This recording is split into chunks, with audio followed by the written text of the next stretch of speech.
नमस्कार आप सभी को। मैं Sarita Kulkarni astro life junction channel में आप सभी का स्वागत करती हूँ। 2025 शुरू हो चुका है और मैं आप सभी के लिए बहुत फैंटास्टिक वीडियोस लेकर आ रही हूँ। और आज का जो वीडियो है वो खास करके एक एक टाइमलाइन होने वाली है मई के महीने में, राइट। इस साल में सभी जो मेजर प्लैनेट्स हैं, मतलब शनि, गुरु, राहु, केतु, सभी के सभी राशियां चेंज कर रहे हैं। गुरु तो हर साल करते हैं डेफिनेटली, परंतु शनि राशि बदल रहे हैं और साथ ही साथ राहु केतु भी अपनी राशि परिवर्तन कर रहे हैं।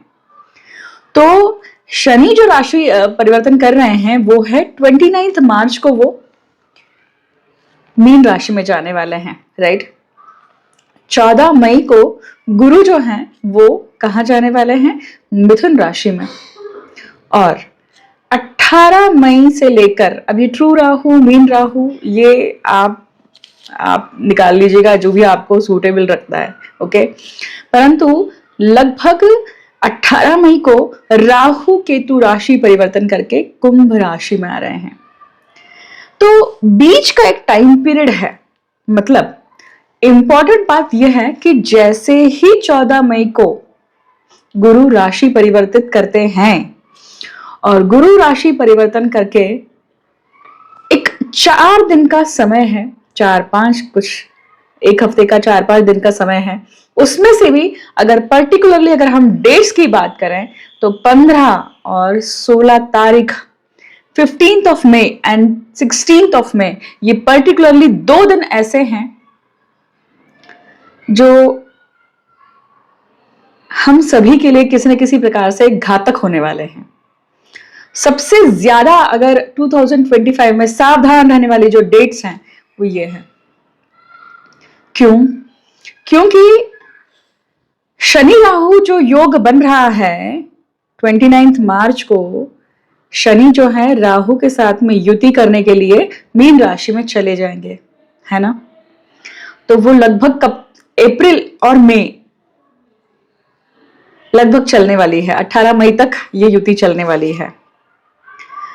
तो मतलब जैसे ही ये चांडाल योग छूटेगा, मतलब ये चांडाल योग विभक्त होगा, मतलब शनि तो वहीं रहने वाले हैं, परंतु जो राहु है वो जैसे ही कुंभ राशि में प्रवेश करेंगे उसके पहले के जो 5-6 दिन हैं, और स्पेसिफिकली 15 मई और 16 मई, उसके लिए मैं आप सभी के साथ में एक ऐसे प्रेडिक्शन शेयर कर रही हूं जो सावधान करने वाले हैं और हम सभी के जीवन में कुछ न कुछ कठिनाई भरे मुद्दे लेकर आने वाले हैं, या कठिनाई भरा टाइम लेकर आने वाला है। मैं सिर्फ आपको यहाँ पे नेगेटिव प्रेडिक्शन नहीं, परंतु मैं सावधान करने के लिए आपको वो प्रेडिक्शंस देने वाली हूँ, और उसमें से कैसे निकलना है, उसकी तैयारी अभी से कैसे शुरू करें, उसके लिए भी उपाय बताने वाली हूँ। सो स्टे ट्यून और अंत तक ये वीडियो देखिएगा और उन उपायों को जरूर कीजिएगा। मस्ट में आते हैं वो उपाय, ठीक है। तो अगर हम 15 मई की या 16 मई की अगर कुंडली लगाते हैं तो हम देखते हैं कि भाई जो शनि राहु हैं, वो शनि राहु और शुक्र ऐसे 3 ग्रह मीन राशि में हैं।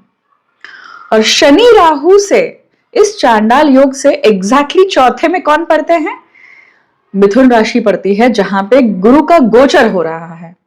और गुरु का गोचर हो रहा है मतलब शनि राहु, मतलब इस चांडाल योग से चौथे भाव में गुरु गोचर कर रहे हैं। मतलब गुरु की पावर क्या है यहां पर? लेस। उन कुछ दिनों के लिए, जैसे ही गुरु प्रवेश कर रहे हैं, उन कुछ दिनों के लिए गुरु की पावर पूरी तरह से लेस है। यहाँ पे गुरु जो पॉजिटिव पावर होती है पत्रिका की या किसी के जीवन की, नाड़ी शास्त्र के अनुसार जीव कारक का गुरु होते हैं, बृहस्पति देव होते हैं। और गुरु यहाँ पे जो चौथे पड़ेंगे उस चांडाल योग से, तो वहां पे वो अपनी पूरी पावर क्षीण हो जाएगी, वो पावर नहीं चलेगी। मतलब 15 मई और 16 मई को जो घटनाक्रम होगी वो हम सभी के जीवन में कहीं ना कहीं बेकार होगी। इसका सबसे ज्यादा इंपैक्ट कहाँ है? तो इसका सबसे ज्यादा इंपैक्ट हमें क्या देखना होगा? चंद्र उस दिन कहाँ है? तो चंद्र उस दिन कहाँ है? तो चंद्र है धनु राशि में, और धनु राशि एग्जैक्टली गुरु के सामने, मतलब मिथुन राशि के एग्जैक्टली समसप्तक पड़ती है धनु राशि, जहां पे उस दिन चंद्र होगा। देखने में तो दिखाई देता है कि भाई चंद्र और गुरु समसप्तक है तो गजकेसरी योग है, परंतु इसको गजकेसरी योग समझने की भूल अभी मत कीजिएगा, क्योंकि गुरु की जब तक पावर नहीं आती है, जब तक चांडाल योग छूटता नहीं है, तब तक गुरु कुछ नहीं कर पाएंगे, या गुरु का हमें जो शुभता मिलनी चाहिए वो नहीं मिलेगी। और उन 3-4 दिनों में क्या क्या होगा? तो सबसे ज्यादा परिणाम किसके लिए होता है? धनु लग्न वाले जातक और धनु राशि वाले जातक, मतलब जिनका चंद्रमा धनु राशि का है, जिनका लग्न राशि धनु है, उनके लिए ये सबसे ज्यादा कठिन पीरियड है। तो धनु राशि के लिए सबसे ज्यादा कठिन पीरियड क्या होगा? क्योंकि ये अब लग्न में ही है, या हम किसी भी व्यक्ति की जो भी राशि है या जो भी लग्न है, उसके लिए वो धनु राशि कहाँ स्थित होने वाली है उसके अकॉर्डिंग उसको फल मिलेगा। परंतु यहाँ पे केवल और केवल जो धनु राशि और धनु लग्न के जो लोग हैं, उनके लिए पूरा टाइम पीरियड किसी न किसी प्रकार से भाग्य खराब होगा, किसी न किसी प्रकार से आपका फाइनेंशियल लॉस होने की संभावनाएं हैं, किसी न किसी प्रकार से आपको कोई ना कोई फटका, मतलब कोई ना कोई झटका लगेगा जीवन में, कोई ऐसी घटनाक्रम होगी जो आपको हिला के रखेगी। उसी समय पे डिसीजेस आने की शंकाएं हैं, उसी समय पे कोई ना कोई बीमारी दस्तक दे सकती है, और उसी के साथ साथ पर्सनल लॉस भी हो सकता है। मतलब कुटुंब में या परिवार में या कहीं ना कहीं एक किसी के जाने की भी शंका यहाँ पे हो सकती है, मतलब मृत्युघात भी दिखाई देता है। ये मेरे प्रेडिक्शंस आप सभी के लिए, जो भी धनु राशि के जातक हैं उनके लिए है 2025 के लिए। आपके पास में और 4 महीने 5 महीने का समय है, राइट? आप क्या कर सकते हैं? तो आप अभी से महामृत्युंजय का जप शुरू कर दीजिए, महामृत्युंजय के अनुष्ठान कराएं। तो फिर आप वो पैसों को लेकर है, किसी भी चीज को, किसी की तबीयत खराब चल रही है, कुछ भी, कोई भी आपको जो अनिष्टकारी घटनाक्रम होने वाली है उसकी थोड़ी भी संकेत मिलती है, और अगर आप यहाँ पे महामृत्युंजय का अनुष्ठान शुरू कर देते हैं तो ये इसकी इंटेंसिटी जो है वो कम हो जाती है और ईश्वर की अनुकंपा प्राप्त होती है। इसी के साथ साथ काशी में महामृत्युंजयेश्वर मंदिर भी है, और उस मंदिर की महिमा बहुत निराली है। आप वहां जाकर भी विजिट कर सकते हैं और वहां के पंडितों से भी महामृत्युंजय का अनुष्ठान करा सकते हैं। ये ऑनलाइन भी बहुत बार पॉसिबल हो सकता है। अगर आप जाने की क्षमता नहीं रखते हैं या जान नहीं पाते हैं तो भी आप करा सकते हैं। और अपने घर में भी महामृत्युंजय का पाठ नित्य नियम और इस समय पे आप अनुष्ठान कराएं। मैं आप सभी को शुभकामनाएं देती हूँ। आप सभी के साथ में ये गोचर का जो फल है, संभावित फल है, मैं आप सभी के साथ में शेयर कर रही हूँ ताकि आप पहले से प्रिकॉशंस लेकर अपने आने वाले नेगेटिव समय को, उसकी इंटेंसिटी को कम कर सकें। अब बाकी राशियों वाले के लिए क्या है ना, बाकी लग्नों के लिए क्या? तो जो बाकी राशियां हैं, राइट, या बाकी लग्न के जो लोग हैं उनके लिए, मतलब 12 राशियां हैं, जहां जहां धनु राशि आपके जिस भाव में पड़ती है उनके लिए क्या रिजल्ट होगा या उनके लिए क्या परिणाम होगा, इस 15 मई और 16 मई के लिए आपको क्या परिणाम हो सकते हैं, उसके लिए मैं अगला पार्ट डाल रही हूं। So stay tune. और आप सभी के साथ में अगर जो भी आपके अनुभव होते हैं वो जरूर वीडियो के कमेंट सेक्शन में उस टाइम तक शेयर कीजिएगा। और मेरे बताए हुए, मेरे नहीं, ईश्वर ने ही बताया हुआ है, शास्त्र में वर्णित है ये चीज। महामृत्युंजयेश्वर की महिमा बहुत निराली है, बहुत ज्यादा मिराकुलस मंत्र है ये, तो उसे करिएगा, अंडर एस्टिमेट मत करिएगा। इच्छा ना हो, लेजीनेस हो, जो भी हो, तो भी उठकर ताकत लगानी है और करना है, right? So stay tune for okay. चलिए शुरुआत करते हैं इस वीडियो की। 12 भाव में जब धनु राशि आती है, उन 3 दिनों के लिए मई की हम बात कर रहे हैं, राइट? और जिस प्रकार से चंडाल योग का जो इफ़ेक्ट हमें दिखने वाला है, धनु लग्न और धनु राशि के लिए जिस प्रकार से हमने देखा, उसी प्रकार से हम बाकी सभी लग्न राशियों के लिए देखेंगे कि ये गोचर जो है क्या इम्पैक्ट करेगा। तो सबसे पहले एक ओवरव्यू लेते हैं कालपुरुष कुंडली अर्थात मेष लग्न के लिए। मेष लग्न जो आप नंबर 1 देख रहे हैं बॉक्स में, मैंने ये पूरी पत्रिका इसलिए लगाई है क्योंकि मैं आप सभी के साथ में कुछ अहम बातें शेयर करना चाहती हूँ यहाँ पर कि ये योग इतना खास क्यों है ना? तो सर्वप्रथम देखिए, जहाँ पे एमओ लिखा हुआ है मतलब मून, तो वहाँ पे मूल नक्षत्र है ना? मूल नक्षत्र क्रूर नक्षत्र है। इसके ऊपर मैंने वीडियोज़ भी डाले हैं। खास करके जब लग्न नक्षत्र मूल हो, चंद्र चंद्र नक्षत्र मूल हो, तो क्या होता है, किस प्रकार का जीवन होता है, कैसा प्रारब्ध होता है व्यक्ति का। उसी प्रकार से अगर आप बाकी के ग्रहमान स्थिति के नक्षत्र देखेंगे, तो आपको समझ में आएगा कि सभी के सभी उस दिन ऐसे नक्षत्र हैं, जैसे बुध भरणी नक्षत्र में है, जो कि यम नक्षत्र है, कृतिका नक्षत्र है, जो कि तीक्ष्ण है, गुरु जो है वो खुद मृग नक्षत्र में है। मृग नक्षत्र अर्थात जिस नक्षत्र पे बलि दी जाती है। मंगल नीच के हैं और कर्क राशि में अश्लेषा नक्षत्र के हैं और आप अश्लेषा नक्षत्र देखेंगे तो वो भी सर्पों का है, वो भी विषैला या क्रूर नक्षत्र ही माना जाता है। केतु और अगर हम केतु से समझ सब तक जब चंडाल योग देखते हैं, शनि और राहु ये देखिए यहाँ पर, जो कि उत्तर भाद्रपदा और पूर्व भाद्रपदा नक्षत्र में है।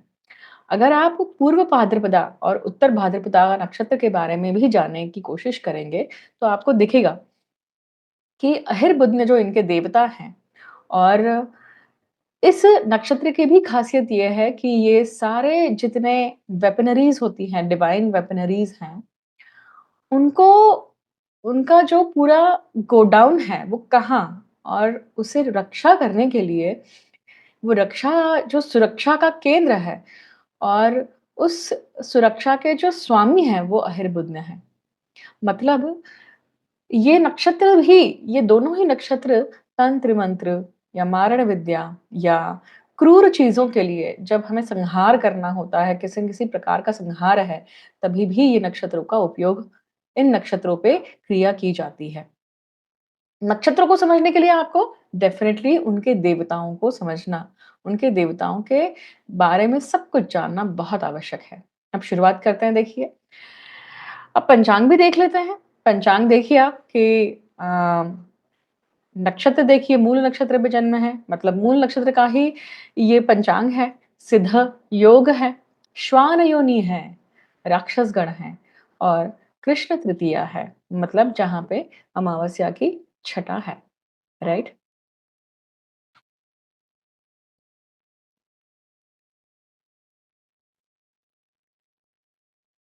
अब हम सबसे पहले देखेंगे कि देखिए, जिन योगों की हम बात कर रहे हैं उसको सर्कल कर लेते हैं। आप समझ पाएंगे कि ध्यान में रहेगा और ये हाइलाइट भी हो जाएगा। तो हम चंद्र राशि के ऊपर बेस्ड ये गोचर देख रहे हैं। फिर हमने देखा कि ये चांडाल योग व्यय भाव में है और चांडाल योग से चौथे में पड़ते हैं गुरु। ठीक है, तो ये इस प्रकार का योग बन रहा है जिसके बारे में मैंने कहा है सब कुछ। अब हम बात करते हैं, अब हम शुरुआत करते हैं सबसे पहले दशम भाव के लिए, राइट? क्यों? क्योंकि मेष लग्न अगर हम बात करें तो ये भाग्य भाव में आ जाते हैं, परंतु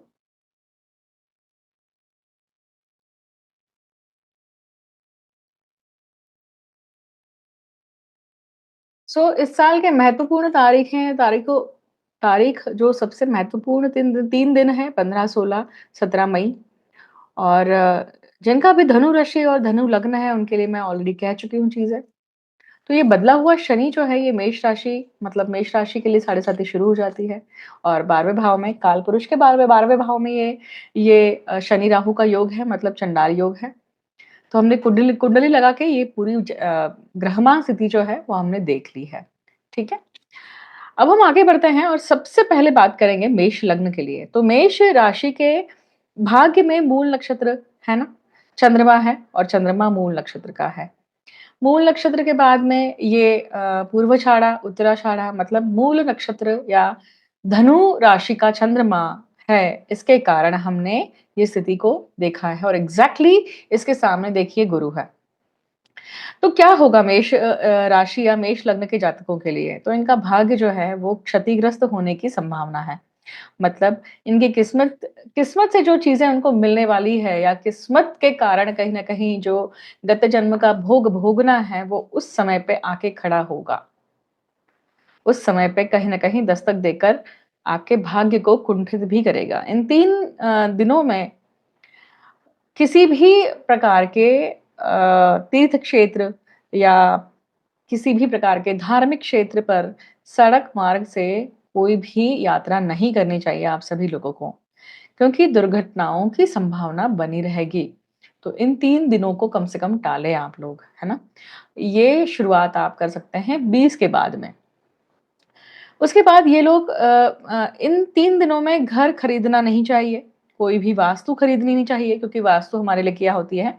भाग्य कारक होती है, भाग्य बनाती है और उस वास्तु में जाने के बाद में भाग्य बिगड़ता है या फिर बनता है।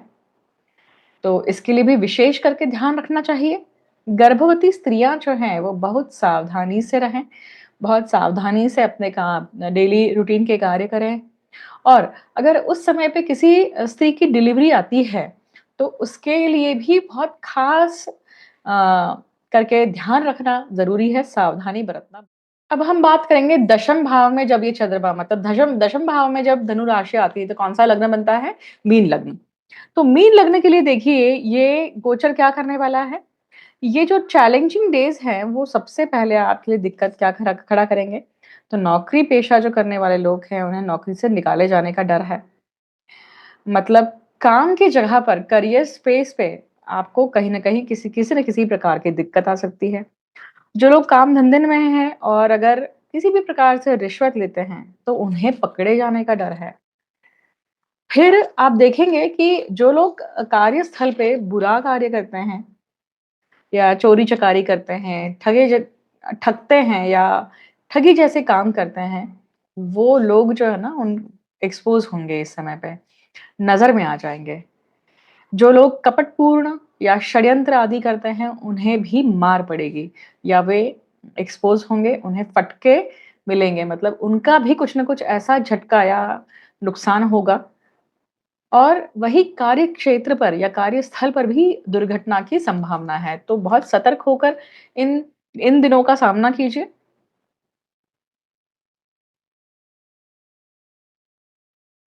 अब हम बात करेंगे जब ये चंद्रमा हमें लाभ भाव पे दिखता है। अभी हमने नवम भाव से दशम भाव से अब लाभ भाव।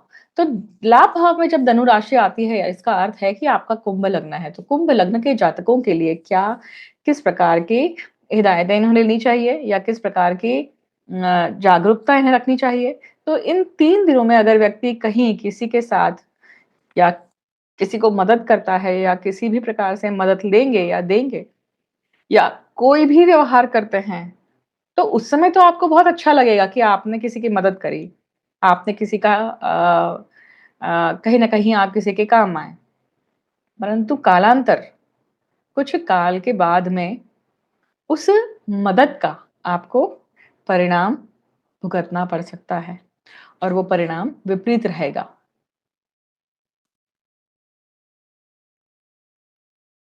अगर हम मकर लग्न की बात करें, मतलब धनु राशि का जो चंद्रमा है, वो व्यय भाव में आता है। मतलब 12वें भाव में जब ये घटनाक्रम घटित होगी, तो क्या होगा? और ये कौन-सा लग्न है? तो मकर लग्न है। मकर लग्न या मकर राशि के जो जातक हैं, उन्हें किस प्रकार से सावधान रहना चाहिए? सर्वप्रथम, पति-पत्नी के लिए ये समय जो है, ये रिश्तों में परेशानियाँ लाएगा। जो अफ़ेयर करते हैं ना, उनका भांडाफोड़ होने की संभावना पूरी-पूरी बनती है यहाँ पर। मतलब आप इलिसिट अफ़ेयर करते हैं या एक्स्ट्रा मैरिटल अफ़ेयर है, तो भी इस प्रकार की घटनाक्रम होगी। जो युवा लड़के-लड़कियाँ हैं ना, इन तारीखों में अगर दैहिक संबंध करते हैं और ध्यान नहीं रखते हैं, तो इस समय पे बीज प्रस्थापित होने की बड़ी संभावना है और वो भी एक्सपोज़ होगा। मतलब कहीं न कहीं आपसे ऐसी कोई गलती हो सकती है, जो आप करना नहीं चाहते हैं, तो यहाँ पे सावधान रहकर आपको चलना पड़ेगा। इन 3 दिनों में धन का निवेश जहाँ-जहाँ होगा, वहाँ-वहाँ नुकसान होने की पूरी संभावना है। ख़ास करके शेयर बाज़ार में पूरी तरह से जो जो भी इन 3 दिनों में आप स्टॉक खरीदते हैं, देते हैं, जो भी आप करते हैं, उन्हें नहीं करना है क्योंकि इन 3 दिनों में आप जो भी करेंगे उसमें आपको वो शेयर नुकसान ही देकर जाएगा। कोई कारोबार नहीं करना है, कोई खरीद-बेच का काम भी नहीं करना है। इन 3 दिन तक व्यापार बाज़ार में जो भी जुआ खेलने वाले लोग हैं ना, उनके लिए भी या लॉटरी है, स्पेकुलेशंस है, रेसिंग है, किसी भी प्रकार का जो शॉर्ट मनी शॉर्टकट पद्धति से आप पैसा अर्न करने के लिए पैसा लगाते हैं ना, निवेश करते हैं ना, वो सारे गड्ढे में जाएँगे, व्यय हो जाएँगे। तो प्रयत्न ये करना है कि इन 3 दिनों में आपको कोई भी ऐसा काम ही नहीं करना है, शांति से बैठना है। अब बात करते हैं धनु लग्न के लिए, धनु राशि के लिए। मैं इसके ऊपर ऑलरेडी एक वीडियो बना चुकी हूँ। सबसे पहला वीडियो इसी लग्न, इसी राशि के लिए गया है कि सबसे ज़्यादा अगर परिणाम किसी को होगा, तो वो धनु लग्न के जातकों को ही होने वाला है क्योंकि इसी राशि में चंद्रमा गोचर कर रहे हैं और सबसे बुरा परिणाम देने वाले हैं। तो क्या क्या होगा? और कुछ संभावनाएँ जो हैं, तो लग्न में जब ये चंद्रमा है, तो सिर में चोट लगने की संभावना है, भय बढ़ने की संभावना है, अवसादग्रस्त होने की मतलब डिप्रेशन में जाने की संभावना है, उस चीज़ का डर रहेगा। माइग्रेन, मानसिक तनाव या स्ट्रेस के कारण बहुत सारी परेशानियाँ बढ़ सकती हैं और इसलिए स्ट्रेस फ्री होने के लिए आपको कहीं न कहीं प्रयत्न करते रहना पड़ सकता है। अगर ऐसा नहीं करते हैं, तो अस्पताल में भर्ती होने का भी भय बना रहेगा। घर वालों के साथ में, पति-पत्नी के साथ में अगर वाद-विवाद की कोई भी संभावना बनती है, आशंका लगती है, तो वहाँ पे अपने आप को रिफ्रेन करिए क्योंकि वो ऐसा टाइम पीरियड है जहाँ पे वाद-विवाद सिर्फ़ वाद-विवाद तक नहीं रहेगा। ये तलाक तक भी जाने का भय बन सकता है। वृश्चिक लग्न के लिए क्यों? क्योंकि देखिए धनु राशि जो है उनके धन स्थान में आ रही है। मतलब कुटुंब भाव में आ रही है, धन, वाणी इन सब के भाव में आ रही है। तो धन में जब ये गोचर हो रहा है तो सबसे पहले क्या होगा? कहीं न कहीं पैसों से संबंधित, धन से संबंधित भी कुछ न कुछ नुकसान होने की संभावना है। परिवारजनों को इस समय पे बहुत सँभालना है। कहीं न कहीं परिवार में भी कोई अनहोनी होने का डर है। कोई व्यक्ति अगर बहुत ज़्यादा बीमार है इस समय पे आपके घर में, तो उस व्यक्ति के संबंध में कोई बुरी खबर आने का भी भय बना रहेगा। परंतु अगर महामृत्युंजय का अनुष्ठान या जप आप करते हैं, संकल्प लेकर छोड़ते हैं, तो इस परिस्थिति से बाहर निकल सकता है व्यक्ति। याद रखिएगा। अगर हम पराक्रम में जब ये धनु राशि आती है मतलब चंद्रमा तीसरे भाव में चले गए हैं मतलब ये लग्न कौन-सा हुआ? तो तुला लग्न। तो तुला लग्न के लिए जब ये गोचर जो है किस प्रकार का चैलेंज लेकर आ रहा है?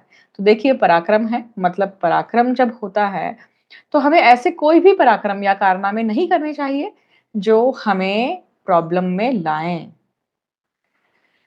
अपने भाई-बहनों का ख़्याल रखना है यहाँ पर, भाई-बहनों अपने जितने भी सिबलिंग्स हैं उनकी देखभाल करें। आप जहाँ भी हो, इन 3 दिन में अपने घर पर अगर हैं, तो शांति बनाएँ, मौन बना के रखिए और मौन जितना रहते हैं आप, जितना शांति बना के रखते हैं, उससे आप लड़ाई या झगड़ा या वाद-विवाद ऐसी सब सिचुएशन से रिफ्रेन कह के करके रह सकते हैं। परंतु अगर किसी से लड़ाई हो जाती है, तो ये लड़ाई इस समय पे तुरंत खत्म होने वाली नहीं है। ये लड़ाई ऐसी हो सकती है, खास करके अपने पास पड़ोसियों के साथ में ऐसा कुछ हो सकता है, तो ये थाने तक जाने की नौबत आप पर या जातक पर आ सकती है। और थाने जाकर वहाँ पे सीमित नहीं होगा, कुछ न कुछ भयानक घटित घटित होने की भी संभावना बनती है। कोर्ट केस तक भी बात जा सकती है। मतलब हम बोलते हैं ना तिल का ताड़ हो जाना, उसी प्रकार का ये घटनाक्रम बन सकता है अगर आपने ध्यान नहीं दिया, सावधानी नहीं बरती, जहाँ पे बैक ऑफ करना है वहाँ पे बैक ऑफ नहीं किया तो। तो ध्यान रखिएगा और सचेत होकर चलिएगा। अगर यही धनु राशि मतलब चंद्रमा चौथे भाव में आता है तो कौन-सा लग्न हो जाता है? तो ये हो जाता है कन्या लग्न। तो चौथा भाव जो है वो घर, वास्तु, माता इन सब का है देखिए और सुखों का है। तो घर, वास्तु को लेकर या जिन घरों में घर, वास्तु या प्रॉपर्टी इन सब के मैटर्स को लेकर कलहपूर्ण का वातावरण बना रहता है ना, वो इन दिनों एक्सट्रीम लेवल पर जा सकता है और उसके कारण द्वंद्व निर्माण हो सकता है। और इसका सबसे ज़्यादा इसकी सबसे ज़्यादा पराकाष्ठा ये हो सकती है कि घर की जो महत्वपूर्ण व्यक्ति है या माता समान जो व्यक्ति होती हैं, उनके ऊपर कुछ अनिष्टता आने की संभावना बनती है। तो माता को लेकर भी कुछ न कुछ अनिष्ट होने का भय बना रहेगा। इसलिए खास करके ध्यान रखिएगा कि बात का बतंगड़ होने नहीं देना है। अगर हम सिंह लग्न की बात करें क्योंकि ये पंचम भाव में चंद्रमा आ जाता है और पंचम भाव में धनु राशि का चंद्रमा क्या क्या चैलेंजेस यहाँ पे लेकर आता है कि भाई जिस समय ये घटनाक्रम या ये कुछ 3-4 दिन जो हैं, ये पंचम में निश्चित रूप से संतान के लिए हानिकारक या किसी न किसी प्रकार का डेंजर बना के रख सकते हैं। तो संतान की देखभाल करें, सावधान होकर रहें। अगर नवजात शिशु है और बीमारी छोटी हो या बड़ी हो, कोई भी हो, तो भी सजग रहकर ही चलना है देखिए। अगर ज़रा आपको थोड़ी खतरे की घंटी लगती है या ज़रा आपको लगता है कि ये फ़ीवर है या किसी भी प्रकार की चीज़ें चल रही हैं, वो झट से टर्न अप हो सकती हैं, तो बहुत प्रिकॉशियस रहिए और तुरंत डॉक्टर के पास अस्पताल ले जाइए। अगर बच्चों की कॉलेज के एग्ज़ाम्स इस समय पे चल रही है ना, तो आपको ख़ास करके उनके प्रेज़ेंस ऑफ माइंड के ऊपर भी ध्यान देना है क्योंकि इस समय पे उनका प्रेज़ेंस ऑफ माइंड या माइंड ब्लैंक होने की संभावना बनती है। और इन इन 3 दिनों में अगर कोई एग्ज़ाम होती है, तो ख़ास करके महामृत्युंजय का जप करके निकलें। और इसी के साथ-साथ सरस्वती माता का भी नमन करें। आपके इष्ट देव को भी प्रणाम करें, आपके इष्ट या कुलदेव को भी नमन करके निकले माता-पिता का आशीर्वाद दे लेकर भी निकले, बहुत ज़रूरी है। इस प्रकार से आप इस सिचुएशन को फेस कर सकते हैं। अगर तो कर्क लग्न में देखिए पेंडिंग कर्म के भाव में ये धनु राशि का चंद्रमा आ रहा है, राइट? मतलब पेंडिंग कर्म अगर व्यक्ति ने पूरा नहीं किया है ना या जिसने भी गलत कर्म करे हैं, इन दिनों उनको लॉस होने का निश्चित भय रहेगा।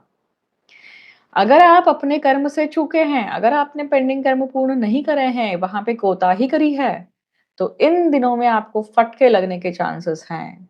उसी के साथ-साथ बीमारियाँ भी दस्तक देंगी।